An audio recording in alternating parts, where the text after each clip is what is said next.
आदरणीय प्रधानमंत्री जी का जो भाषाई अंदाज है, जीएसटी में अगर कमी आई है और आम लोगों को उससे राहत हुआ है, कांग्रेस को क्या परेशानी हो रही है, मैं नहीं समझ पाता कि राजनीतिक हित के सवाल पर आप जीएसटी जो आम लोगों के जनजीवन को प्रभावित करता है, उसमें अगर केंद्र सरकार ने कमी लाई तो वह भी इनको मंजूर नहीं है। तो स्वाभाविक रूप से ऐसे चीज़ों पर अगर दाम बढ़ा है तो वह स्वागत योग्य है। ऑन गेमिंग एक ऐसा अभिशाप बन के उभरा जिसने नई पीढ़ी को तंगो तबाह कर दिया।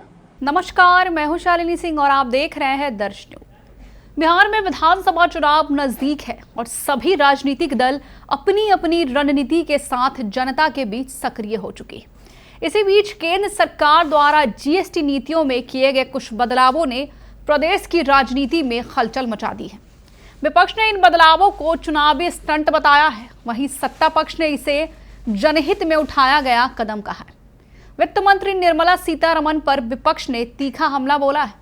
जनता का कहना है कि उनका पुराना नाता है टैक्स बढ़ाने से, चाहे आटा हो, दाल हो, चावल हो या फिर पॉपकॉर्न, हर चीज पर टैक्स लगा दिया गया है। सोशल मीडिया पर तो यहां तक कहा गया कि अगर निर्मला जी का बस चले तो वे सांस लेने पर भी टैक्स लगा दें। लेकिन अब मोदी सरकार ने इस टैक्स नीति में बड़ा बदलाव कर दिया है, जिसे लेकर विपक्ष हमलावर हो गया है। भाजपा नेताओं ने कांग्रेस नेता राहुल गांधी पर निशाना साधते हुए कहा कि ये कोई भूल नहीं सकता कि जब राहुल गांधी की सरकार थी तब बच्चों की चॉकलेट पर 21% टैक्स लगाया गया था।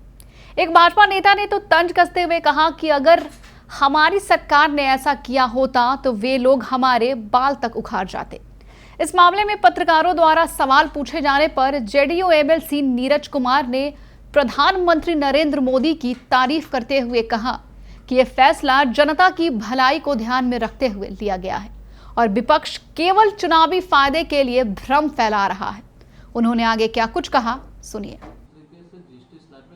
पीएम ने कहा है कि कोई भी नहीं भूल सकता कि कांग्रेस सरकार ने अपने मासिक बजट को कैसे बढ़ाया था। बच्चों की टॉफी पर भी 21% है वो कर टैक्स लगा दिया करते थे 2004 से 14 तक। अगर हमने मोदी ने ऐसा किया होता तो मेरे बालों को भी बाहर निकाल देते।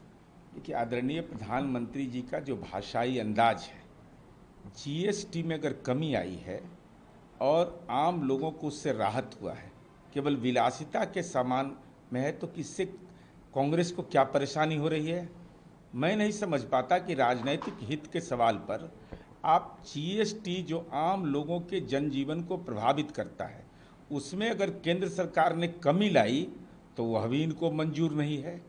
इसलिए मुझे यह लगता है कि आदरणीय प्रधानमंत्री जी ने जन भावना को रखा कि भाई जीएसटी में कमी किया जाना और विलासिता के चीज़ों को महंगा किया जाना, जैसे शराब है, सिगरेट है, बिहार के अलावा तो ये सब एकदम निर्विवाद रूप से सब चल रहा है।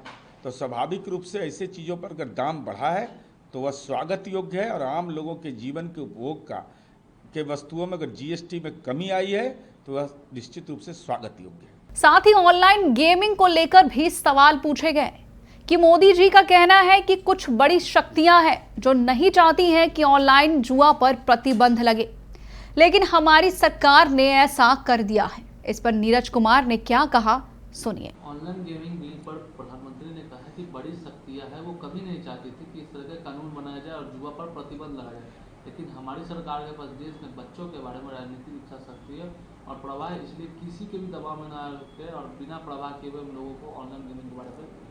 देखिए, हिंदुस्तान की जो नई पीढ़ी है, संचार की नई तकनीक आने के बाद ऑन गेमिंग एक ऐसा अभिशाप बन के उभरा जिसने नई पीढ़ी को तंगो तबाह कर दिया।